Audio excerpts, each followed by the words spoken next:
Hi friends, എല്ലാവർക്കും one clip PSC YouTube ചാനലിലേക്ക് സ്വാഗതം. അസിസ്റ്റന്റ് സെയിൽസ്മാൻ PYQ ഡിസ്കഷന്റെ 10ാമത്തെ ദിവസത്തെ ക്ലാസ് ആണ് നമ്മുടെ ഇന്നത്തെ. ഇതുവരെയും നിങ്ങൾ തന്ന സ്നേഹത്തിനും സപ്പോർട്ടിനും ഒരുപാട് നന്ദി. ഇന്ന് നമ്മൾ ഡിസ്കസ് ചെയ്യാനായിട്ട് പോകുന്ന question paper LDC 2024 Kottayam Kozhikode ജില്ലയിൽ നടന്ന ചോദ്യപേപ്പറും അതിൻ്റെ അനുബന്ധ വസ്തുതകളുമാണ്. ക്ലാസിന്റെ ലെങ്ത് അല്പം കൂടുതലായിരിക്കും, പക്ഷെ വരുന്ന എല്ലാ എക്സാമുകൾക്കും നിങ്ങൾക്ക് യൂസ്ഫുൾ ആവുന്ന തരത്തിലാണ് ഈ ഒരു ക്ലാസ് അറേഞ്ച് ചെയ്തിരിക്കുന്നത്. ക്ലാസ് മൊത്തമായി കാണുക. അതിനുശേഷം ഇതിന്റെ PDF നോട്ട് ലഭിക്കുന്നതിന് വേണ്ടി നമ്മുടെ ടെലഗ്രാം ചാനൽ കൂടി ഒന്ന് ജോയിൻ ചെയ്യുക. അതിന്റെ ലിങ്ക് താഴെ ഡിസ്ക്രിപ്ഷൻ ബോക്സിൽ അവൈലബിൾ ആണ്. അതേപോലെ ഈ ക്ലാസ്സിന് തൊട്ട് മുന്നേ ഉള്ള ക്ലാസ്സുകൾ കാണാനായിട്ട് താല്പര്യമുള്ളവർ ആരെങ്കിലും ഉണ്ടെങ്കിൽ അതിന്റെ ലിങ്കും താഴെ ഡിസ്ക്രിപ്ഷൻ ബോക്സിൽ അവൈലബിൾ ആണ്. അപ്പോൾ എല്ലാവരും കൃത്യമായി തന്നെ പഠിച്ചു പോവുക. തീർച്ചയായിട്ടും 2025 നിങ്ങളുടെ ഏറ്റവും വലിയ സ്വപ്നമായിട്ടുള്ള ഒരു ഗവൺമെന്റ് ജോലിയിലേക്ക് എത്തിപ്പെടാനായിട്ട് സാധിക്കട്ടെ എന്ന് ആത്മാർത്ഥമായി പ്രാർത്ഥിച്ചുകൊണ്ട് നമുക്ക് ഇന്നത്തെ ക്ലാസ് തുടങ്ങാം. ആദ്യത്തെ ചോദ്യം, എൻസൈമുകളില്ലാത്ത ദഹനരസം ഏതാണ് എന്നുള്ളതാണ്. ഓപ്ഷൻ നോക്കാം നമുക്ക്. ഉമിനീർ, ആമാശയരസം, ആഗ്നേയരസം, പിത്തരസം. എൻസൈമുകളില്ലാത്ത ദഹനരസമാണ്. നമുക്കിപ്പോൾ തന്നെ ആൻസറിലേക്ക് എത്തിയിട്ടുണ്ടാവും. കാരണം എന്താണെന്ന് ചോദിച്ചു കഴിഞ്ഞാൽ നിരവധി തവണ ഈ ഒരു ചോദ്യം നമ്മൾ കണ്ടതാണ്, പഠിച്ചതാണ്. അപ്പോൾ ഏതാണ് എൻസൈമുകളില്ലാത്ത ദഹനരസം എന്ന് ചോദിച്ചു കഴിഞ്ഞാൽ ഓപ്ഷൻ ഡി പിത്തരസമാണ് എൻസൈമുകളില്ലാത്ത ദഹനരസം. പിത്തരസം ഉൽപ്പാദിപ്പിക്കുന്ന അവയവം ഏതാണെന്ന് ചോദിച്ചാൽ അത് കരളാണ്. അപ്പോൾ കരൾ ഉൽപ്പാദിപ്പിക്കുന്ന ദഹനരസമാണ് പിത്തരസം എന്ന് പറയുന്നത്. രാസാഗ്നികൾ അടങ്ങിയിട്ടില്ലാത്ത ദഹനരസം ഏതാണെന്ന് ചോദിച്ചാൽ അതും ഏത് തന്നെയാണ്? പിത്തരസമാണ്. ഓക്കെ, അപ്പോൾ രാസാഗ്നികൾ അടങ്ങിയിട്ടില്ലാത്ത ദഹനരസമാണ് പിത്തരസം. കരൾ ഉൽപ്പാദിപ്പിക്കുന്ന ദഹനരസമാണ് പിത്തരസം. കരൾ നിർമ്മിക്കുന്ന പിത്തരസം കരൾ നാളികളിലൂടെ പിത്താശയത്തിൽ എത്തുന്നു. അപ്പോൾ കരൾ ഉൽപ്പാദിപ്പിക്കുന്ന പിത്തരസം കരൾ നാളികളിലൂടെ പിത്താശയത്തിൽ എത്തുന്നു. പിത്തരസം സംഭരിക്കപ്പെടുന്നത് എവിടെയാണെന്ന് ചോദിച്ചു കഴിഞ്ഞാൽ അത് പിത്താശയത്തിലാണുള്ളത് ഓർത്തു വയ്ക്കുക. അപ്പോൾ പിത്തരസം സംഭരിക്കപ്പെടുന്നത് പിത്താശയത്തിലാണ്. പിത്താശയത്തിന്റെ നിറം എന്താണെന്ന് ചോദിച്ചാൽ പച്ചയും മഞ്ഞയും കലർന്ന നിറമാണ് പിത്താശയത്തിന്റെ. അപ്പോൾ പിത്താശയത്തിന്റെ നിറമാണ് പച്ചയും മഞ്ഞയും കലർന്ന നിറം. പക്വാശയത്തിലേക്ക് എത്തുന്ന പിത്തരസത്തിൽ ബിലിറുബിൻ, ബിലിവേർഡിൻ എന്നീ വർണ്ണവസ്തുക്കളും പിത്തലവണങ്ങൾ, കൊളസ്ട്രോൾ, ഫോസ്ഫോലിപ്പിഡുകൾ തുടങ്ങിയവയും അടങ്ങിയിരിക്കുന്നു. അപ്പോൾ പക്വാശയത്തിലേക്ക് എത്തുന്ന പിത്തരസത്തിൽ അടങ്ങിയിരിക്കുന്നത് എന്തൊക്കെയാണ്? ബിലിറുബിൻ, ബിലിവേർഡിൻ എന്നീ വർണ്ണവസ്തുക്കളും പിത്തലവണങ്ങൾ, കൊളസ്ട്രോൾ, ഫോസ്ഫോലിപ്പിഡുകൾ തുടങ്ങിയവയുമാണ് പക്വാശയത്തിലേക്ക് എത്തുന്ന പിത്തരസത്തിൽ അടങ്ങിയിരിക്കുന്ന സാധനങ്ങൾ എന്ന് പറയുന്നത്. ഓക്കെ, അപ്പോൾ ഇത്രയാണ് നമ്മൾ പറഞ്ഞത്. അതായത് കരൾ ഉൽപ്പാദിപ്പിക്കുന്ന ദഹനരസമാണ് പിത്തരസം. രാസാഗ്നികൾ അടങ്ങിയിട്ടില്ലാത്ത ദഹനരസം ഇമ്പോർട്ടന്റ് ആണ്, അത് പിത്തരസമാണ്. കരൾ നിർമ്മിക്കുന്ന പിത്തരസം കരൾ നാളികളിലൂടെയാണ് പിത്താശയത്തിൽ എത്തുന്നത്. പിത്തരസം സംഭരിക്കപ്പെടുന്നത് പിത്താശയത്തിലാണ്. ഇവയുടെ നിറം എന്താന്ന് ചോദിച്ചു കഴിഞ്ഞാൽ പിത്താശയത്തിന്റെ നിറം ഇമ്പോർട്ടന്റ് ആണ്, വേണമെങ്കിൽ ചോദിക്കാം ഓപ്ഷനിൽ. അപ്പൊ എന്താണ്? പച്ചയും മഞ്ഞയും കലർന്ന നിറമാണ് പിത്താശയത്തിന്റെ. അതേപോലെ തന്നെ പക്വാശയത്തിലേക്ക് എത്തുന്ന പിത്തരസത്തില് ബിലിറുബിൻ, ബിലിവേർഡിൻ എന്നീ വർണ്ണവസ്തുക്കളും പിത്തലവണങ്ങൾ, കൊളസ്ട്രോൾ, ഫോസ്ഫോലിപ്പിഡുകൾ എന്നിവയും അടങ്ങിയിരിക്കുന്നു. ഓക്കെ, ഇനി നമുക്ക് ഓരോ ഗ്രന്ഥികളും അവ ഉൽപ്പാദിപ്പിക്കുന്ന ദഹനരസങ്ങൾ ഏതൊക്കെയാണെന്നുള്ളതും അതിൻ്റെ ധർമ്മം എന്തൊക്കെയാണെന്നുള്ളതും നമുക്ക് പഠിക്കാം. ഒന്നാമത്തെ നമ്മൾ തൊട്ട് മുന്നേ പറഞ്ഞു കരൾ. കരൾ ഉൽപ്പാദിപ്പിക്കുന്ന ദഹനരസമാണ് മക്കളെ പിത്തരസം. ഇവയുടെ ധർമ്മം എന്താന്ന് ചോദിച്ചു കഴിഞ്ഞാൽ ആമാശയത്തിൽ നിന്നും വരുന്ന അമ്ലത്വമുള്ള ഭക്ഷണത്തെ ക്ഷാര സ്വഭാവമുള്ളതാക്കുന്നത് ഏതാണെന്ന് ചോദിച്ചു കഴിഞ്ഞാൽ, അല്ലെങ്കിൽ ഏത് ദഹനരസമാണെന്ന് ചോദിച്ചു കഴിഞ്ഞാൽ അത് പിത്തരസമാണ്. ഓക്കെ, അപ്പോൾ കരൾ ഉൽപ്പാദിപ്പിക്കുന്ന ദഹനരസമാണ് പിത്തരസം. ഇവയുടെ ധർമ്മം എന്താന്ന് ചോദിച്ചാൽ ആമാശയത്തിൽ നിന്നും വരുന്ന അമ്ലത്വമുള്ള, അതായത് ആസിഡിറ്റി ഉള്ള ഭക്ഷണത്തെ ക്ഷാര സ്വഭാവമുള്ളതാക്കുന്നത്, ആൽക്കലൈൻ സ്വഭാവമുള്ളതാക്കുന്നത് ഏതാണെന്ന് ചോദിച്ചു കഴിഞ്ഞാൽ അത് പിത്തരസമാണ്. ഓർത്തു വച്ചോ, ആമാശയത്തിൽ നിന്നും വരുന്ന അമ്ലത്വമുള്ള, അസിഡിറ്റി ഉള്ള ഭക്ഷണത്തെ ക്ഷാര സ്വഭാവമുള്ളതാക്കുന്നതാണ് എന്തിന്റെ ധർമ്മം എന്ന് പറയുന്നത്? പിത്തരസത്തിന്റെ ധർമ്മം എന്ന് പറയുന്നത്. ഓക്കെ, അടുത്ത ഗ്രന്ഥിയാണ് ആഗ്നേയ ഗ്രന്ഥി. ആഗ്നേയഗ്രന്ഥി ഉൽപ്പാദിപ്പിക്കുന്ന ദഹനരസമാണ് ഏതെന്ന് പറയുന്നത്? ആഗ്നേയരസം എന്ന് പറയുന്നത്. അപ്പോൾ ആഗ്നേയഗ്രന്ഥി ഉൽപ്പാദിപ്പിക്കുന്ന ദഹനരസമാണ് ആഗ്നേയരസം. അതിൻ്റെ അകത്ത് വരുന്നതാണ് pancreatic amylase, pancreatic amylase, trypsin, അതേപോലെ തന്നെ പാൻക്രിയാറ്റിക് ലിപ്പേസ് എന്ന് പറയുന്നത്. ഓക്കെ, അപ്പോൾ ആഗ്നേയഗ്രന്ഥി ഉൽപ്പാദിപ്പിക്കുന്ന ദഹനരസമാണ് ആഗ്നേയരസം.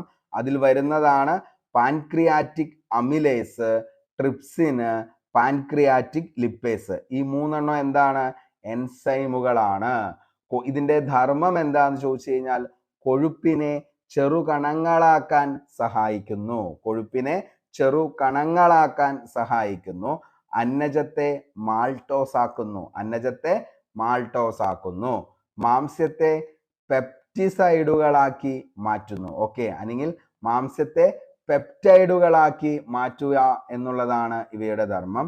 അതേപോലെ തന്നെ കൊഴുപ്പിനെ ഫാറ്റി ആസിഡും ഗ്ലിസറോളുമാക്കി മാറ്റുന്നു. അപ്പോൾ എന്തൊക്കെയാണ് ആഗ്നേയഗ്രന്ഥി ഉൽപ്പാദിപ്പിക്കുന്ന ആഗ്നേയരസത്തിന്റെ ധർമ്മം എന്ന് ചോദിച്ചു കഴിഞ്ഞാൽ മക്കളെ, കൊഴുപ്പിനെ ചെറുകണങ്ങളാക്കാൻ സഹായിക്കുന്നു, അന്നജത്തെ മാൾട്ടോസ് ആക്കുന്നു, മാംസ്യത്തെ പെപ്റ്റൈഡുകളാക്കി മാറ്റുന്നു, കൊഴുപ്പിനെ ഫാറ്റി ആസിഡും ഗ്ലിസറോളുമാക്കി മാറ്റുന്നു. ഈ 4 ധർമ്മങ്ങളും ആരുടെയാണ്?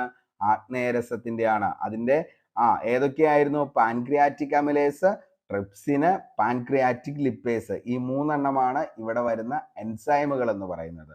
ഓക്കെ, അടുത്തത് ചെറുകുടലിലെ ഗ്രന്ഥികൾ, അതായത് ഇൻറ്റസ്റ്റിനൽ ഗ്ലാൻസ് ഉൽപ്പാദിപ്പിക്കുന്ന ദഹനരസമാണ് ഏതെന്ന് പറയുന്നത്? ഇൻറ്റസ്റ്റിനൽ ജ്യൂസ് എന്ന് പറയുന്നത്, അതായത് ആന്ത്രരസം എന്ന് പറയുന്നത്. അപ്പോൾ ചെറുകുടലിലെ ഗ്രന്ഥികൾ ഉൽപ്പാദിപ്പിക്കുന്ന ദഹനരസമാണ് ആന്ത്രരസം അല്ലെങ്കിൽ ഇൻറ്റസ്റ്റിനൽ ജ്യൂസ് എന്ന് പറയുന്നത്. അതിൻ്റെ അകത്ത് വരുന്നതാണ് ഏത്? പെപ്റ്റൈഡ്, അതേപോലെ തന്നെ ഡൈസാക്കറൈഡ്. ഓക്കെ, ഡൈസാക്കറൈഡ് എന്ന് പറയുന്നത്. ഓക്കെ, അപ്പോൾ ഡൈസാക്കറൈഡേസ്. ഓക്കെ, ഡൈസാക്കറൈഡേസ്, അതേപോലെ തന്നെ ഏതാണ്? പെപ്റ്റൈഡ്. ഈ 2 എണ്ണമാണ്. ഇത് രണ്ടും എൻസൈമുകളാണ്. അപ്പോൾ പെപ്റ്റൈഡുകളെ അമിനോ ആസിഡുകളാക്കുന്നു. മാൾട്ടോസിനെയും മറ്റ് ഡൈസാക്കറൈഡുകളെയും ഗ്ലൂക്കോസ്, ഫ്രക്ടോസ്, ഗാലക്ടോസ് എന്നീ മോണോസാക്കറൈഡുകളാക്കി മാറ്റുന്നു. ഇവയാണ് ഇതിന്റെ ധർമ്മം എന്ന് പറയുന്നത്. അപ്പോൾ ചെറുകുടലിലെ ഗ്രന്ഥികളായിട്ടുള്ള ഇവ ഉൽപ്പാദിപ്പിക്കുന്ന ദഹനരസമാണ് ആന്ത്രരസം, അതായത് ഇൻറ്റസ്റ്റിനൽ ജ്യൂസ് എന്ന് പറയുന്നത്. അതിൽ വരുന്നതാണ് പെപ്റ്റൈഡേസ്. ഓക്കെ, പെപ്റ്റിഡേസ്, അതേപോലെ തന്നെ ഡൈസാക്കോറൈഡേസ് എന്ന്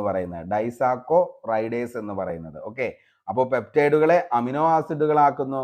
മാൾട്ടോസിനെയും മറ്റ് ഡൈസാക്കറൈഡുകളെയും ഗ്ലൂക്കോസ്, ഫ്രക്ടോസ്, ഗാലക്ടോസ് എന്നീ മോണോസാക്കറൈഡുകളാക്കി മാറ്റുന്നു. അടുത്തതാണ് വെരി വെരി ഇമ്പോർട്ടൻ്റ് ആണ് ഉമിനീർ ഗ്രന്ഥി. ഉമിനീർ ഗ്രന്ഥി ഉൽപ്പാദിപ്പിക്കുന്ന ദഹനരസമാണ് ഉമിനീര്. അതിൻ്റെ അകത്ത് വരുന്നതാണ് ലൈസോസോം. ഒത്തിരി തവണ ചോദിച്ചേക്കുന്നതാണ് ലൈസോസോം. അതേപോലെ തന്നെ സലൈവറി അമിലേസ്, ശ്ലേഷ്മം, ആമാശയരസം. ഇതും എൻസൈമുകളാണ്. അപ്പോൾ ഉമിനീർ ഗ്രന്ഥി ഉൽപ്പാദിപ്പിക്കുന്ന ദഹനരസമാണ് ഉമിനീര്. അതിൻ്റെ അകത്ത് വരുന്നതാണ് ലൈസോസോം, സലൈവറി അമിലേസ്, ശ്ലേഷ്മം, ആമാശയരസം. എന്തൊക്കെയാണ് ഇതിന്റെ ധർമ്മം എന്ന് ചോദിച്ചാൽ മക്കളെ, ഭക്ഷണത്തിലൂടെ പ്രവേശിക്കുന്ന രോഗാണുക്കളെ ഒരു പരിധി വരെ നശിപ്പിക്കുന്നത് ഇവയുടെ ധർമ്മമാണ്. ഓക്കെ, അപ്പോൾ ഭക്ഷണത്തിലൂടെ പ്രവേശിക്കുന്ന രോഗാണുക്കളെ ഒരു പരിധി വരെ നശിപ്പിക്കുന്നു. അന്നജത്തിന്റെ ഭാഗികമായി മാൾട്ടോസ് എന്ന പഞ്ചസാരയാക്കുന്നു. അപ്പോൾ അന്നജത്തെ ഭാഗികമായി മാൾട്ടോസ് എന്ന പഞ്ചസാരയാക്കുന്നു. ഭക്ഷണത്തെ വിഴുങ്ങാൻ പാകത്തിൽ വഴുവഴുപ്പുള്ളതാക്കി മാറ്റുന്നതും ഏത് തന്നെയാണ്? ഉമിനീർ ഗ്രന്ഥി ഉൽപ്പാദിപ്പിക്കുന്ന ദഹനരസങ്ങളാണ്. ഓക്കെ, അപ്പോൾ ഉമിനീർ ഗ്രന്ഥി ഉൽപ്പാദിപ്പിക്കുന്ന ദഹനരസങ്ങളാണ് ലൈസോസോം, അതേപോലെ തന്നെ സലൈവറി അമിലേസ്, ശ്ലേഷ്മം, ആമാശയരസം. എന്തായിരുന്നു ഇവയുടെ ധർമ്മം എന്ന് ചോദിച്ചാൽ, ഭക്ഷണത്തിലൂടെ പ്രവേശിക്കുന്ന രോഗാണുക്കളെ ഒരു പരിധി വരെ നശിപ്പിക്കുന്നു. അന്നജത്തെ ഭാഗികമായി മാൾട്ടോസ് എന്ന പഞ്ചസാരയാക്കുന്നു. ഭക്ഷണത്തെ വിഴുങ്ങാൻ പാകത്തിൽ വഴുവഴുപ്പുള്ളതാക്കുന്നു. ഇനി ആമാശയ ഗ്രന്ഥി ഉൽപ്പാദിപ്പിക്കുന്ന ദഹനരസമാണ് ആമാശയരസം. അതിൽ വരുന്നതാണ് ശ്ലേഷ്മം, പെപ്സിൻ, ഹൈഡ്രോക്ലോറിക് ആസിഡ്. ഓക്കെ, അപ്പോൾ ആമാശയ ഗ്രന്ഥി ഉൽപ്പാദിപ്പിക്കുന്ന ദഹനരസമാണ് ആമാശയരസം. ഇതിൽ വരുന്നത് ഏതൊക്കെയാണ് ദഹനരസം എന്ന് ചോദിച്ചാൽ അത് ശ്ലേഷ്മം, പെപ്സിൻ, ഹൈഡ്രോക്ലോറിക് ആസിഡ്. ഇനി എന്തൊക്കെയായിരുന്നു ഇവയുടെ ധർമ്മം എന്ന് ചോദിച്ചാൽ ആമാശയഭിത്തിയെ എൻസൈമുകളുടെ പ്രവർത്തനത്തിൽ നിന്ന് രക്ഷിക്കുന്നു. ആമാശയഭിത്തിയെ എൻസൈമുകളുടെ പ്രവർത്തനത്തിൽ നിന്നും രക്ഷിക്കുന്നു. മാംസ്യത്തെ ഭാഗികമായി ലഘുഘടകങ്ങളായ പെപ്റ്റോണുകളാക്കി മാറ്റുന്നു. അപ്പോൾ മാംസ്യത്തെ ഭാഗികമായി ലഘുഘടകങ്ങളായ പെപ്റ്റോണുകളാക്കി മാറ്റുന്നു. ഭക്ഷണത്തിലെ അണുക്കളെ നശിപ്പിക്കുന്നു. ആമാശയത്തിൽ നടക്കുന്ന ദഹന പ്രക്രിയയ്ക്ക് അനുയോജ്യമായ pH ക്രമപ്പെടുത്തുന്നു. അതായത് pHന്റെ ഫുൾ ഫോം ആണ് പൊട്ടൻഷ്യൽ ഓഫ് ഹൈഡ്രജൻ എന്ന് പറയുന്നത്. അപ്പോൾ എന്താണ്? ആമാശയത്തിൽ നടക്കുന്ന ദഹന പ്രക്രിയയ്ക്ക് അനുയോജ്യമായ pH ക്രമപ്പെടുത്തുന്നു. ഇതാണ് ആമാശയ ഗ്രന്ഥി ഉൽപ്പാദിപ്പിക്കുന്ന ആമാശയരസത്തിന്റെ പ്രധാനപ്പെട്ട ധർമ്മങ്ങൾ എന്ന് പറയുന്നത്. ഓക്കെ, അപ്പോൾ ഈ ഒരു ചാർട്ട് എല്ലാവരും ഒന്ന് ഓർത്തു വച്ചോ. തീർച്ചയായിട്ടും നിങ്ങൾക്ക് ഉപകാരപ്പെടുന്നതായിരിക്കും. വരുന്ന എല്ലാ എക്സാമുകൾക്കും ഈ ഒരു ചോദ്യം വ്യക്തമായി മനസ്സിലായി എന്ന് കരുതുന്നു. നമുക്ക് അടുത്ത ചോദ്യത്തിലേക്ക് പോകാം. താഴെ തന്നിരിക്കുന്നവയിൽ ദൂരത്തിന്റെ യൂണിറ്റ് ഏതാണ്? താഴെ തന്നിരിക്കുന്നവയിൽ ദൂരത്തിന്റെ യൂണിറ്റ് ഓപ്ഷൻ നോക്കിയേ. മീറ്റർ, പ്രകാശവർഷം, കാൻഡില. നമുക്ക് ഇപ്പൊ തന്നെ ഇതിന്റെ ഉത്തരത്തിലേക്ക് എത്താനായിട്ട് പറ്റും, കാരണം ബേസ് ലെവൽ ചോദ്യമാണിത്. അപ്പോൾ താഴെ തന്നിരിക്കുന്നവയിൽ ദൂരത്തിന്റെ യൂണിറ്റ് ഏതാണ് എന്നുള്ളതാണ് ഉത്തരം. 1ഉം 2ഉം മാത്രമാണ് ഏതെന്ന് പറയുന്നത് ദൂരത്തിന്റെ യൂണിറ്റ് എന്ന് പറയുന്നത്. അതായത് മീറ്ററും അതേപോലെ തന്നെ പ്രകാശവർഷം, ഇത് രണ്ടും എന്താണ്? ദൂരത്തിന്റെ യൂണിറ്റ് ആണ്. ഓക്കെ, നമുക്ക് ബാക്കി വസ്തുതകളിലേക്ക് നോക്കാം. നീളത്തിന്റെ അടിസ്ഥാന യൂണിറ്റ് ഏതാണെന്ന് ചോദിച്ചു കഴിഞ്ഞാൽ അത് മീറ്റർ ആണ്. സൂചിപ്പിക്കുന്നത് M ആണ്, സ്മോൾ ലെറ്റർ. ഓക്കെ, അപ്പോൾ എന്താണ് നീളത്തിന്റെ അടിസ്ഥാന യൂണിറ്റ് ഏതാണെന്ന് ചോദിച്ചാൽ അത് മീറ്റർ ആണ്. രണ്ട് പ്രദേശങ്ങൾക്കിടയിലുള്ള ദൂരം അളക്കാൻ ഉപയോഗിക്കുന്ന യൂണിറ്റ് ഏതാണെന്ന് ചോദിച്ചാൽ അത് ഏതാണ്? കിലോമീറ്റർ ആണ്. അപ്പോൾ രണ്ട് പ്രദേശങ്ങൾക്കിടയിലുള്ള ദൂരം അളക്കാൻ ഉപയോഗിക്കുന്ന യൂണിറ്റ് ഏതാണെന്ന് ചോദിച്ചു കഴിഞ്ഞാൽ അത് കിലോമീറ്റർ ആണ്. അപ്പോൾ രണ്ട് പ്രദേശങ്ങൾക്കിടയിലെ ദൂരം അളക്കാൻ ഉപയോഗിക്കുന്ന യൂണിറ്റ് ആണ് കിലോമീറ്റർ. നീളത്തിന്റെ അടിസ്ഥാന യൂണിറ്റ് ഏതാണെന്ന് ചോദിച്ചാൽ അത് മീറ്റർ ആണ്. ഗ്രഹങ്ങളിലെയും നക്ഷത്രങ്ങളിലേക്കുമുള്ള ദൂരം അളക്കാൻ ഉപയോഗിക്കുന്ന യൂണിറ്റുകളാണ് അസ്ട്രോണമിക്കൽ യൂണിറ്റ്, AU. ഒത്തിരി തവണ നമ്മൾ ബേസ് ലെവലായിട്ടുള്ള ചോദ്യങ്ങളിൽ വന്നിരിക്കുന്ന ഒരു ചോദ്യമാണ്. ഗ്രഹങ്ങളിലേക്കും അതേപോലെ തന്നെ നക്ഷത്രങ്ങളിലേക്കുമുള്ള ദൂരമൊക്കെ അളക്കാൻ നമ്മൾ ഉപയോഗിക്കുന്നത് AU ആണ്. അതായത് ഭൂമിയിൽ നിന്നും സൂര്യനിലേക്കുള്ള ശരാശരി ദൂരം, ഇവയെ സൂചിപ്പിക്കാനാണ് ഈ പറയുന്ന അസ്ട്രോണമിക്കൽ യൂണിറ്റ് അല്ലെങ്കിൽ AU ഉപയോഗിക്കുന്നത്. പ്രകാശവർഷം, ഒരു വർഷം കൊണ്ട് പ്രകാശം സഞ്ചരിക്കുന്ന ദൂരത്തെയാണ് നമ്മൾ എന്തെന്ന് പറയുന്നത്? ലൈറ്റ് ഇയർ അല്ലെങ്കിൽ പ്രകാശവർഷം എന്നതുകൊണ്ട് ഉദ്ദേശിക്കുന്നത്. അപ്പോൾ ഒരു വർഷം കൊണ്ട് പ്രകാശം സഞ്ചരിക്കുന്ന ദൂരത്തെയാണ് നമ്മൾ എന്തെന്ന് വിളിക്കുന്നത്? പ്രകാശവർഷം എന്ന് നമ്മൾ വിളിക്കുന്നത്. പാരാലാറ്റിക് സെക്കൻഡ് അല്ലെങ്കിൽ പാർസെക്ക്, ഭൂമിയുടെ ഭ്രമണപഥത്തിന്റെ ശരാശരി ആരം ചാപത്തിന്റെ 1 സെക്കൻഡ് എന്ന കോൺ രൂപപ്പെടുന്ന അകലമാണ് പാരാലാറ്റിക് സെക്കൻഡ് എന്ന് പറയുന്നത്, അല്ലെങ്കിൽ പാർസെക്ക് എന്നതുകൊണ്ട് ഉദ്ദേശിക്കുന്നത്. ഓക്കെ, അപ്പോൾ ഇത്രയും കാര്യങ്ങൾ ബേസ് ആണ്. നീളത്തിന്റെ അടിസ്ഥാന യൂണിറ്റ് ഏതാണെന്ന് ചോദിച്ചാൽ അത് മീറ്റർ ആണ്. രണ്ട് പ്രദേശങ്ങൾക്കിടയിലെ ദൂരം അളക്കാൻ ഉപയോഗിക്കുന്ന യൂണിറ്റ് ഏതാണെന്ന് ചോദിച്ചാൽ മക്കളെ അത് കിലോമീറ്റർ ആണ്. ഗ്രഹങ്ങളിലേക്കും നക്ഷത്രങ്ങളിലേക്കുമുള്ള ദൂരം അളക്കാൻ ഉപയോഗിക്കുന്ന യൂണിറ്റുകളാണ് അസ്ട്രോണമിക്കൽ യൂണിറ്റ് എന്ന് പറയുന്നത്. അതായത് ഭൂമിയും അതേപോലെ തന്നെ സൂര്യനിലേക്കുള്ള ശരാശരി ദൂരത്തെയാണ് ഇത് സൂചിപ്പിക്കുന്നത്. പ്രകാശവർഷം, ഒരു വർഷം കൊണ്ട് പ്രകാശം സഞ്ചരിക്കുന്ന ദൂരം. എന്താണ് പാരാലാറ്റിക് സെക്കൻഡ് അല്ലെങ്കിൽ പാർസെക്ക് എന്ന് ചോദിച്ചു കഴിഞ്ഞാൽ ഭൂമിയുടെ ഭ്രമണപഥത്തിന്റെ ശരാശരി ആരം ചാപത്തിന്റെ 1 സെക്കൻഡ് എന്ന കോൺ രൂപപ്പെടുന്ന അകലമാണ് പാർസെക്ക് അല്ലെങ്കിൽ പാരാലാറ്റിക് സെക്കൻഡ് എന്ന് പറയുന്നത്. ഓക്കെ, ഇനി അളവുകൾ. 1 ഇഞ്ച് എന്ന് പറയുന്നത് 2.54 സെന്റിമീറ്റർ ആണ് 1 ഇഞ്ച് എന്ന് പറയുന്നത്. ഓക്കെ, 1 ഇഞ്ച് എന്ന് പറയുന്നത് എത്രയാണ്? 2.54 സെന്റിമീറ്റർ ആണ് 1 ഇഞ്ച് എന്ന് പറയുന്നത്. ഓക്കെ, ഒരടി എന്ന് പറയുന്നത് 12 ഇഞ്ചാണ് ഒരടി. ഒരടി 12 ഇഞ്ച്. ഒരടി എന്ന് പറയുന്നത് 30.48 സെന്റിമീറ്റർ ആണ്. ഓക്കെ, ഒരടി എന്ന് പറയുന്നത് 30.48 സെന്റിമീറ്റർ. ഒരു യാർഡ് എന്ന് പറയുന്നത് 3 അടിയാണ് ഒരു യാർഡ് എന്ന് പറയുന്നത്. ഇതൊക്കെ ബേസ് ആണ് കേട്ടോ, ബേസ് ആയിട്ടുള്ള അളവുകളാണ്. ഒരു മീറ്റർ എന്ന് പറയുന്നത് 100 സെന്റിമീറ്റർ ആണ് 1 മീറ്റർ. ഒരു ഫാത്തം എന്ന് പറയുന്നത് 6 അടി. ഇത് ഒത്തിരി തവണ ചോദിച്ച ചോദ്യമാണെന്ന് ഓർത്തു വെച്ചോ. പല LGS, LDC മുതലായ എക്സാമുകൾക്ക് ചോദിച്ച ചോദ്യമാണ്. ഒരു ഫാത്തം എന്ന് പറയുന്നത് എത്ര അടിയാന്ന് ചോദിച്ചു കഴിഞ്ഞാൽ 6 അടിയാണ് ഒരു ഫാത്തം. ഒരു കിലോമീറ്റർ എന്ന് പറയുന്നത് 1000 മീറ്റർ ആണ്. അതേപോലെ തന്നെ ഒരു മൈൽ എന്ന് പറയുന്നത് 1.6 കിലോമീറ്റർ ആണ് ഒരു മൈൽ. ഒരു മൈൽ എന്ന് പറയുന്നത് എത്ര ഫർലോങ് ആണെന്ന് ചോദിച്ചു കഴിഞ്ഞാൽ 8 ഫർലോങ് ആണ് ഒരു മൈൽ. ഒരേക്കർ എന്ന് പറയുന്നത് എത്രയാണെന്ന് ചോദിച്ചു കഴിഞ്ഞാൽ 100 സെന്റ് ആണ് ഒരു ഏക്കർ എന്ന് പറയുന്നത്. ഒരു ഹെക്ടർ എന്ന് പറയുന്നത് 2.47 ഏക്കർ ആണ് എന്തെന്ന് പറയുന്നത് ഒരു ഹെക്ടർ എന്ന് പറയുന്നത്. അപ്പോൾ ഒരു ഹെക്ടർ എന്ന് പറയുന്നത് എത്ര ഏക്കറാ? 2.47 ഏക്കർ ആണ് എന്തെന്ന് പറയുന്നത് ഒരു ഹെക്ടർ. അപ്പോൾ പറഞ്ഞ അളവുകൾ ഒന്നുകൂടി ഒന്ന് ഓടിച്ചു പറയാം. 1 ഇഞ്ച് എന്ന് പറയുന്നത് 2.54 സെന്റിമീറ്റർ ആണ് 1 ഇഞ്ച്. ഒരടി എന്ന് പറയുന്നത് 12 ഇഞ്ചാണ്. ഒരടി 12 ഇഞ്ച്. ഒരടി എന്ന് പറയുന്നത് എത്ര സെന്റിമീറ്റർ ആണെന്ന് ചോദിച്ചാൽ മക്കളെ 30.48 സെന്റിമീറ്റർ ആണ് ഒരടി. ഒരു യാർഡ് 3 അടിയാണ്. ഒരു യാർഡ് 3 അടി. ഒരു മീറ്റർ എന്ന് പറയുന്നത് 100 സെന്റിമീറ്റർ ആണ് ഒരു മീറ്റർ. ഒരു ഫാത്തം എന്ന് പറയുന്നത് 6 അടിയാണ്. അതായത് 1.8288 മീറ്റർ ആണ് ഒരു ഫാത്തം. ഒരു കിലോമീറ്റർ എന്ന് പറയുന്നത് 1000 മീറ്റർ. ഒരു മൈൽ എന്ന് പറയുന്നത് 1.6 കിലോമീറ്റർ ആണ് ഒരു മൈൽ. ഒരു മൈൽ എന്ന് പറയുന്നത് എത്ര ഫർലോങ് ആണെന്ന് ചോദിച്ചു കഴിഞ്ഞാൽ 8 ഫർലോങ് ആണ്. ഒരേക്കർ എന്ന് പറയുന്നത് 100 സെന്റ്.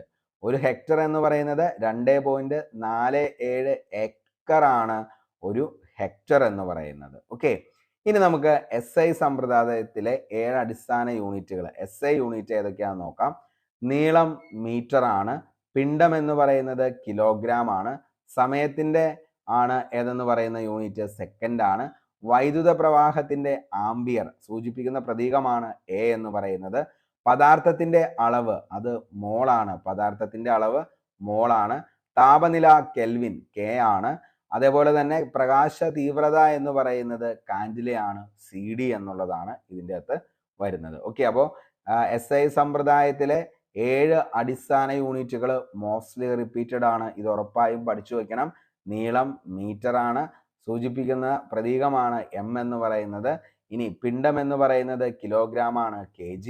സമയം എന്ന് പറയുന്നത് സെക്കൻഡ് S. വൈദ്യുത പ്രവാഹം എന്ന് പറയുന്നത് ആംബിയർ A ആണ്. പദാർത്ഥത്തിന്റെ അളവ് മോളാണ്. താപനില കെൽവിൻ K ആണ്. പ്രകാശ തീവ്രത കാൻഡുല CD ആണെന്നുള്ളതും ഓർത്തു വയ്ക്കുക. നമുക്ക് അടുത്ത ചോദ്യത്തിലേക്ക് പോകാം. മഴവില്ല് ഉണ്ടാകുന്നതിന് കാരണമെന്ത്? ഒത്തിരി തവണ ചോദിച്ച ചോദ്യമാണിത്. മഴവില്ല് ഉണ്ടാകുന്നതിന് കാരണം എന്താണ്? ഓപ്ഷൻ നോക്കിയേ.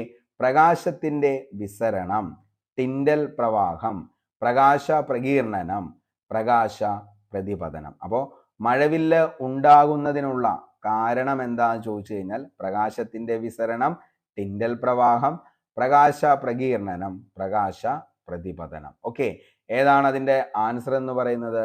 പ്രകാശ പ്രകീർണനമാണ് മഴവില്ലുണ്ടാകുന്നതിന് കാരണമായിട്ടുള്ള പ്രതിഭാസം എന്താന്ന് ചോദിച്ചാൽ പ്രകാശ പ്രകീർണനമാണ്.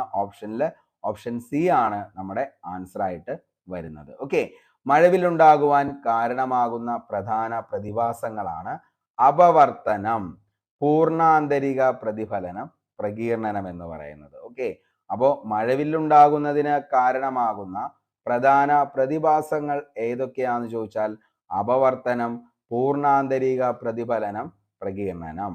സമന്വിത പ്രകാശം അതിൻ്റെ ഘടകവർണ്ണങ്ങളായി പിരിയുന്ന പ്രതിഭാസത്തിന് പറയുന്ന പേരാണ് പ്രകീർണനം എന്നുള്ളത്. അപ്പോൾ സമന്വിത പ്രകാശം അതിൻ്റെ ഘടകവർണ്ണങ്ങളായി പിരിയുന്ന പ്രതിഭാസത്തിന് പറയുന്ന പേരാണ് മക്കളെ പ്രകീർണനം. ഓക്കെ, അപ്പോൾ സമന്വിത പ്രകാശം അതിൻ്റെ ഘടകവർണ്ണങ്ങളായി പിരിയുന്ന പ്രതിഭാസത്തിന് പറയുന്നതാണ് പ്രകീർണനം.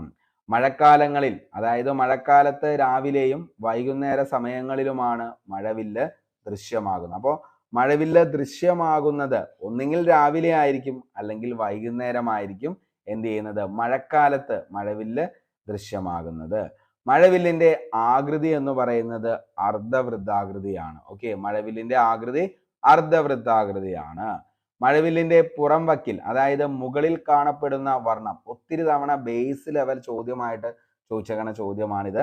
മഴവില്ലിന്റെ പുറം വക്കിൽ, അതായത് ഏറ്റവും മുകളിൽ കാണപ്പെടുന്നത് ഏതാണെന്ന് ചോദിച്ചാൽ അത് ചുവപ്പാണ്. വിബ്ജിയോർ എന്നുള്ളതാണ് അതിന്റെ കോഡ് എന്ന് പറയുന്നത്. മഴവില്ലിൽ കാണുന്ന 7 വർണ്ണങ്ങൾ ഏതൊക്കെയാണെന്ന് ചോദിച്ചാൽ അതാണ് വിബ്ജിയോർ എന്ന് പറയുന്നത്. അപ്പോൾ ഏറ്റവും മുകളിൽ കാണപ്പെടുന്നത് ചുവപ്പാണ്. അതേപോലെ തന്നെ അപ്പോൾ ഏറ്റവും താഴെ കാണപ്പെടുന്നതോ അത് വയലറ്റ് ആണ്. വയലറ്റ് ദൃഷ്ടിരേഖയുമായി ഉണ്ടാക്കുന്ന കോണളവ് എത്രയാണെന്നുള്ളത് ഈ ഒരു ചോദ്യവും ചോദിച്ചിട്ടുണ്ട്. 40.8 വയലറ്റ് ദൃഷ്ടിരേഖയുമായി ഉണ്ടാക്കുന്ന കോണളവാണ് 40.8. ചുവപ്പ് ദൃഷ്ടിരേഖയുമായി ഉണ്ടാക്കുന്ന കോണളവ് ചോദിച്ചാൽ 42.8 ചുവപ്പ് ദൃഷ്ടിരേഖയുമായി ഉണ്ടാക്കുന്ന കോണളവ് 42.8. ഓക്കെ. അപ്പോൾ മഴവില്ലിന്റെ ഏറ്റവും താഴെയായി കാണപ്പെടുന്ന വർണ്ണം ഏതാണെന്ന് ചോദിച്ചാൽ അത് വയലറ്റ് ആണ്. അപ്പോൾ മക്കളത് ഈ രണ്ട് കോണളവുകളും ഒന്ന് ഓർത്തു വെച്ചോ. തീർച്ചയായിട്ടും എക്സാമുകളിൽ നമുക്ക് പ്രതീക്ഷിക്കാം. വയലറ്റ് ദൃഷ്ടിരേഖയുമായി ഉണ്ടാക്കുന്ന കോണളവ് എന്ന് പറയുന്നത് 40.8. അപ്പോൾ ഇതിൻ്റെ അകത്ത് ഏതെങ്കിലും ഒരെണ്ണം പഠിച്ചാൽ മതി, കാരണം ഏതെങ്കിലും ഒരെണ്ണമാണ് ചോദിക്കത്തുള്ളൂ. അപ്പോൾ 40.8 എന്ന് പറയുന്നത് വയലറ്റും ചുവപ്പ് എന്ന് പറയുന്നത് 42.8 ഡിഗ്രി കോണളവാണെന്നുള്ളതും ഓർത്തു വയ്ക്കുക. മഴവില്ലിൽ അപ്പോൾ ഏറ്റവും മുകളിൽ കാണപ്പെടുന്നത് ഏതാണെന്ന് ചോദിച്ചു കഴിഞ്ഞാൽ അത് റെഡും, ഏറ്റവും താഴെ കാണപ്പെടുന്ന ഏതാണെന്ന് ചോദിച്ചാൽ അത് വയലറ്റുമാണെന്നുള്ളതും ഓർത്തു വയ്ക്കുക. ഇത് ബേസ് ലെവൽ ചോദ്യമാണ് കേട്ടോ. ഓക്കെ.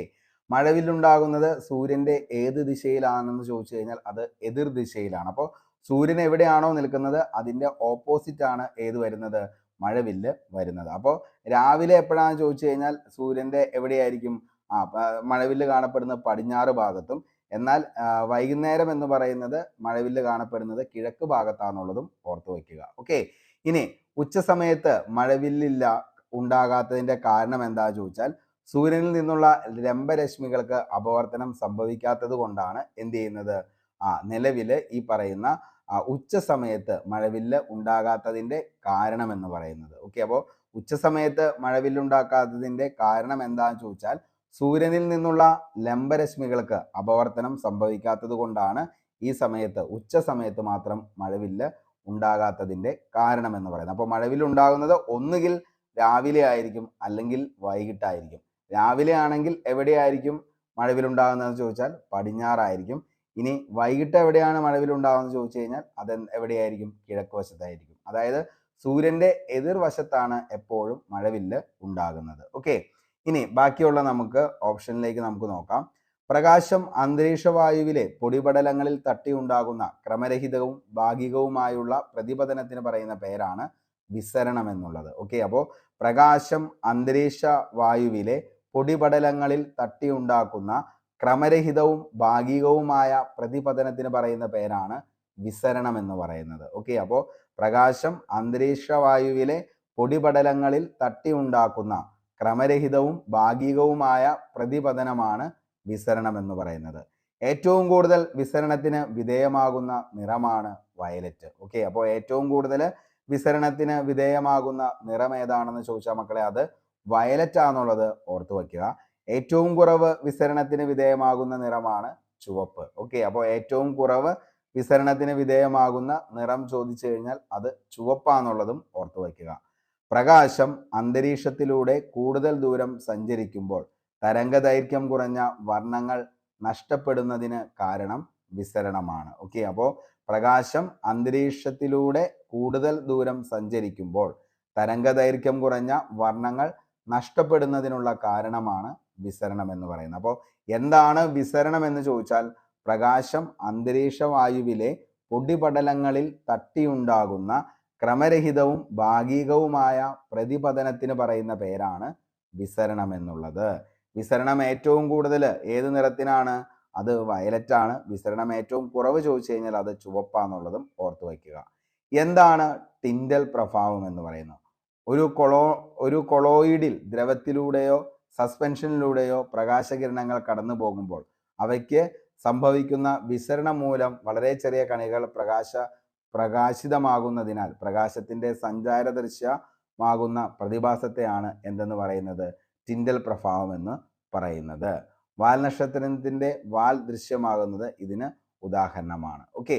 ഇനി പ്രതിഫലനം എന്ന് പറയുന്നത് വസ്തുക്കളുടെ പ്രതലത്തിൽ തട്ടി പ്രകാശം അതേ മാധ്യമത്തിലേക്ക് തന്നെ തിരിച്ചു വരുന്ന പ്രതിഭാസത്തിന് പറയുന്ന പേരാണ് പ്രതിഫലനം അല്ലെങ്കിൽ പ്രതിപതനം എന്ന് പറയുന്നത്. അപ്പോൾ വസ്തുക്കളുടെ പ്രതലത്തിൽ പ്രകാശം തട്ടിയതിനു ശേഷം അതേ മാധ്യമത്തിലേക്ക് തന്നെ തിരിച്ചു വരുന്ന പ്രതിഭാസത്തിന് പറയുന്ന പേരാണ് പ്രതിഫലനം അല്ലെങ്കിൽ പ്രതിപതനം എന്ന് പറയുന്നത്. ഓക്കെ. ഇനി മിനുസമുള്ള പ്രതലങ്ങളിൽ തട്ടി പ്രകാശം പതിക്കുമ്പോൾ പതനകോണും പ്രതിപതന കോണും തുല്യമായിരിക്കും. സിനിമാ ഹാളിലെ സിനിമാ പ്രദർശനത്തിന് സഹായമാകുന്ന പ്രകാശ പ്രതിഭാസം ഏതാണെന്ന് ചോദിച്ചാൽ അത് പ്രതിഫലനമാണെന്നുള്ളത് ഓർത്തു വയ്ക്കുക. അതായത് മിനുസമുള്ള പ്രതലങ്ങളിൽ പ്രകാശം തട്ടി പ്രകാശം പതിക്കുമ്പോൾ പതനകോണും പ്രതിപതന കോണും തുല്യമായിരിക്കും. അപ്പോൾ ആ ഒരു സംഭവമാണ് എവിടെ നടക്കുന്നത്? സിനിമാ ഹാളിലെ സിനിമാ പ്രദർശനത്തിന് സഹായകമാക്കുന്നത് പ്രകാശത്തിന്റെ പ്രതിഫലനമാണെന്നുള്ളത് മനസ്സിലാക്കി വയ്ക്കുക. ഒത്തിരി തവണ ചോദിച്ചേക്കണ ചോദ്യമാണ് ഇത്. ഓക്കെ, അപ്പോൾ ഇത്രയാണ് നമുക്ക് ഇതിൻ്റെ അകത്ത് പറയാനുള്ളൂ. ടിൻഡൽ പ്രഭാവം ചോദിച്ചാൽ ഒരു എന്താണ് കൊളോയിഡിൽ ദ്രവത്തിലൂടെയോ സസ്പെൻഷനിലൂടെയോ പ്രകാശകിരണങ്ങൾ കടന്നു പോകുമ്പോൾ അവയ്ക്ക് സംഭവിക്കുന്ന വിസരണം മൂലം വളരെ ചെറിയ കണികൾ പ്രകാശിതമാകുന്നതിനാൽ പ്രകാശത്തിന്റെ സഞ്ചാരപാത ദൃശ്യമാകുന്ന പ്രതിഭാസമാണ് ടിൻഡൽ പ്രഭാവം എന്ന് പറയുന്നതും ഓർത്തു വയ്ക്കുക. ഓക്കെ, അപ്പോൾ ഇത്രയാണ് നമുക്ക് ഇതിൻ്റെ അകത്ത് മെയിൻ ആയിട്ട് വരുന്നത്. നമുക്ക് അടുത്ത ചോദ്യത്തിലേക്ക് പോകാം. മണ്ണെണ്ണയുടെ സാന്ദ്രത 810 കിലോഗ്രാം മീറ്റർ ക്യൂബ് ആണ് എങ്കിൽ മണ്ണെണ്ണയുടെ ആപേക്ഷിക സാന്ദ്രത എത്രയാണ്? ഓക്കെ, അതിൻ്റെ ആൻസർ എന്ന് പറയുന്നത് 0.810 ആണ് ഇതിൻ്റെ ആൻസർ എന്ന് പറയുന്നത്. ഇത് എന്താണ് നിലവിൽ അതിൻ്റെ ഓപ്ഷൻസുകൾ നമ്മൾ നോക്കി ജസ്റ്റ് പറഞ്ഞു എന്ന് മാത്രമേ ഉള്ളൂ. ഇതിൻ്റെ പ്രോബ്ലംസ് നമുക്ക് അടുത്ത ദിവസങ്ങളിൽ നമുക്ക് ചർച്ച ചെയ്ത് പോകാം. ഓക്കെ, ഇനി അടുത്തൊരു ചോദ്യത്തിലേക്ക് നമുക്ക് നോക്കാം. ആദിത്യ L1 വിക്ഷേപിക്കാൻ ഉപയോഗിച്ച വിക്ഷേപണ വാഹനം ഏതാണെന്നുള്ളത്. ആദിത്യ L1 വിക്ഷേപിക്കാൻ ഉപയോഗിച്ച വിക്ഷേപണ വാഹനം ഏതാണെന്നുള്ളത് നോക്കിയേ. LV-M3, HR-LV, PSLV C-35, PSLV C-57. അപ്പോൾ ഓപ്ഷൻ നോക്കിയേ. ആദിത്യ L1 വിക്ഷേപിക്കാൻ ഉപയോഗിച്ച ഏതാണ് എന്നുള്ളതാണ്. ഏതാണ്? ഒത്തിരി തവണ ചോദിച്ച ചോദ്യമാണ്. PSLV C-57 ആണ് ഏത് ആദിത്യ L1 വിക്ഷേപിക്കാൻ ഉപയോഗിച്ച വിക്ഷേപണ വാഹനം ഏതാണെന്ന് ചോദിച്ചാൽ മക്കളെ ഏതാണ്? PSLV C-57 ആണെന്നുള്ളത് ഓർത്തു വയ്ക്കുക. ഒത്തിരി തവണ ചോദിച്ച ചോദ്യമാണ്. ആദിത്യ L1 ഇന്ത്യയുടെ ആദ്യത്തെ സൗര ദൗത്യമാണ് ആദിത്യ L1 എന്ന് പറയുന്നത്. അപ്പോൾ ഇന്ത്യയുടെ ആദ്യത്തെ സൗര ദൗത്യം ഏതാണെന്ന് ചോദിച്ചാൽ അതാണ് Aditya L1. വിക്ഷേപിച്ചത് 2023 September 2 Aditya L1 വിക്ഷേപിച്ചത്. അപ്പോൾ ഇന്ത്യയുടെ ആദ്യ സൗര ദൗത്യമാണ് ആദിത്യ L1. വിക്ഷേപിച്ചത് 2023 സെപ്റ്റംബർ 2. സെപ്റ്റംബർ 2 ലോക നാളികേര ദിനമായിട്ട് ആചരിക്കുന്നത്. വിക്ഷേപണ വാഹനമാണ് PSLV C-57, PSLV C-57. Project ഡയറക്ടറാണ് Nigar Shaji. Mission director SR Biju ആണ്. SR ബിജു മിഷൻ ഡയറക്ടറും പ്രൊജക്ട് ഡയറക്ടറാണ് നിഗർ ഷാജി. ആദിത്യ L1 ലാഗ്രൻ പോയിന്റ് എത്തിയത് 2024 ജനുവരി 6 ഇത് എന്ത് ചെയ്തത്? ആദിത്യ L1 ലാഗ്രൻ പോയിന്റിൽ എത്തിയത്. ഓക്കെ, അതേപോലെ തന്നെ ഭൂമിയിൽ സൗര ഭൗമ ലഗ്വാൻ പോയിന്റ് L1 ചുറ്റുമുള്ള ഒരു ഹാലോ ഭ്രമണപഥത്തിൽ പേടകത്തെ എത്തിക്കുക എന്നതായിരുന്നു ഈ പദ്ധതിയുടെ ലക്ഷ്യം എന്ന് പറയുന്നത്. അപ്പോൾ ഭൂമിയിലെ സൗര ഭൗമ ലഗ്വാൻ പോയിന്റ് L1 ചുറ്റുമുള്ള ഒരു ഹാലോ ഭ്രമണപഥത്തിൽ പേടകത്തെ എത്തിക്കുക എന്നതാണ് ഈ പദ്ധതിയുടെ ലക്ഷ്യമെന്ന് പറയുന്നത്. ഓക്കെ, അപ്പോൾ ഭൂമിയിൽ സൗര ഭൗമ ലഗ്രാഞ്ചൻ പോയിന്റ് അതായത് L1 പോയിന്റിന് ചുറ്റുമുള്ള ഒരു ഹാലോ ഭ്രമണപഥത്തിൽ പേടകത്തെ എത്തിക്കുക എന്നുള്ളതായിരുന്നു ഈ പറയുന്ന ആദിത്യ L1 എന്ന് പറയുന്ന പദ്ധതിയുടെ ലക്ഷ്യം എന്ന് പറയുന്നത്. അപ്പോൾ പറഞ്ഞ കാര്യം ഒന്നുകൂടി പറയാം. വിക്ഷേപിച്ചത് 2023 സെപ്റ്റംബർ 2. വിക്ഷേപണ വാഹനം മോസ്റ്റ്ലി റിപ്പീറ്റഡ് ആണ്. PYQ ഒക്കെ നിങ്ങൾ ചെയ്യുന്നവരാണെങ്കിൽ നിങ്ങൾക്ക് തീർച്ചയായിട്ടും ഈ ഒരു ചോദ്യം കണ്ടിട്ടുണ്ടാവും. വിക്ഷേപണ വാഹനം PSLV C-57. പ്രൊജക്ട് ഡയറക്ടറാണ് നിഗർ ഷാജി. മിഷൻ ഡയറക്ടർ ആരാന്ന് ചോദിച്ചാൽ അത് SR ബിജു ആണ്. ആദിത്യ ലഗ്രാഞ്ച് പോയിന്റ് എത്തിയത് 2024 ജാനുവരി 6 ഓർത്തു വയ്ക്കുക. പേലോഡുകൾ visible emission line coronagraph VELC, അതേപോലെ തന്നെ solar ultraviolet imaging telescope SUIT, അതേപോലെ Aditya solar wind particle experiment ASPEX, plasma analyser package for Aditya പാപ്പ.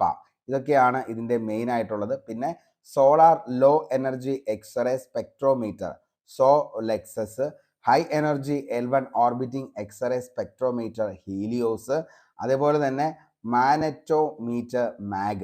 ഇത്രയാണ് എന്തെന്ന് പറയുന്നത് ഈ പറയുന്ന ആദിത്യ L1 പ്രധാനപ്പെട്ട പേലോഡുകൾ എന്ന് പറയുന്നത്. ഓക്കെ, അപ്പോൾ ഏതൊക്കെയാണ് പ്രധാനപ്പെട്ട പേലോഡുകൾ എന്ന് ചോദിച്ചു കഴിഞ്ഞാൽ visible emission line coronagraph VELC, അതേപോലെ solar ultraviolet imaging telescope SUIT, അതേപോലെ Aditya solar wind particle experiment ASPEX, plasma analyser package for India PAPA, solar low energy X-ray spectrometer SoLEXS, അതേപോലെ high energy L1 orbiting X-ray spectrometer Helios, magnetometer MAG. ഇനി ഇതൊക്കെ launch ചെയ്തതും അതേപോലെ തന്നെ കുറച്ച് മിഷനുകളാണ്.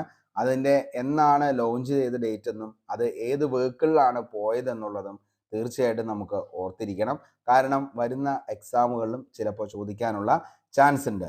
മംഗളയാനാണെങ്കിൽ 2013 November 5 വിക്ഷേപണ വാഹനമാണ് PSLV C-25 എന്നുള്ളത്. ഓക്കെ, അപ്പോൾ മംഗളയാൻ എന്നാണ് അത് വിക്ഷേപിച്ചത്, ലോഞ്ച് ഡേറ്റ് എന്ന് ചോദിച്ചു കഴിഞ്ഞാൽ 2013 നവംബർ 5 PSLV C-25. അടുത്തത് സ്കാറ്റോസാറ്റ്. ഓക്കെ, സ്കാറ്റ്സാറ്റ് 1 ആണ് 2016 സെപ്റ്റംബർ 26 PSLV C-35 ആണ് സ്കാറ്റ്സാറ്റ് 1. ഇനി അടുത്തത് കാർട്ടോസാറ്റ് 2 സീരീസ് ആണ് 2018 ജനുവരി 12 PSLV C-40 അത് വിക്ഷേപിച്ചത്. അടുത്തത് EO6 2022 നവംബർ 26 PSLV C-54 ഇത് വിക്ഷേപിച്ചത്.